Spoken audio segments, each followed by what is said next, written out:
పిల్లలకి వామిటింగ్స్ అవ్వడము. సో, ఇప్పుడు వామిటింగ్స్ అనగానే అది మోస్ట్‌లీ ఇన్ఫెక్షన్ అని చాలామంది అనుకుంటారు.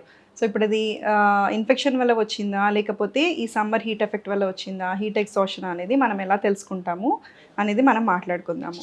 సో, యూజువల్లీ ఇన్ఫెక్షన్ ఎందుకొస్తుంది అంటే వామిటింగ్స్ ఎక్కువ ఎందుకు అవుతాయి ఈ కాలంలో అనంటే, హీట్ ఎక్కువ ఉండడం వల్ల మనం చేసుకున్న ఫుడ్ తొందరగా స్పాయిల్ అయిపోయే ఛాన్స్ ఉంటుందనమాట. అంటే బాక్టీరియా అనేది తొందరగా గ్రో అవుతుంది.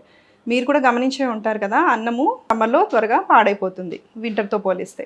సో, అదొక రీజన్ అనమాట. సో, దీన్ని ప్రివెంట్ చేయాలంటే మీరేం చేయాలి అనంటే ఆల్వేస్ ఫ్రెష్‌లీ కుక్డ్ ఫుడ్ మాత్రమే మీ పిల్లలకి ఇవ్వండి. And also outside foods. Holidays కాబట్టి పిల్లలందరూ బయట జంక్ ఫుడ్ అనేది ప్రిఫర్ చేస్తారు. సో, దాన్ని కూడా మీరు అవాయిడ్ చేసుకోవాలి. దీనివల్ల అండ్ ఆల్సో వాటర్ సోర్స్. అయితే ఇప్పుడు ఇది ఇన్ఫెక్షనా? లేకపోతే అది హీట్ వల్ల వచ్చిన వామిటింగ్సా? ఎలా తెలుసుకోవాలి మనము అనంటే మామూలుగా ఇన్ఫెక్షన్ వచ్చినప్పుడు వామిటింగ్స్‌తో పాటుగా most of the times loose motions కూడా స్టార్ట్ అవుతాయన్నమాట మీ పిల్లలకి. దాంతో పాటుగా ఫీవర్ అనేది స్టార్ట్ అవుతుంది.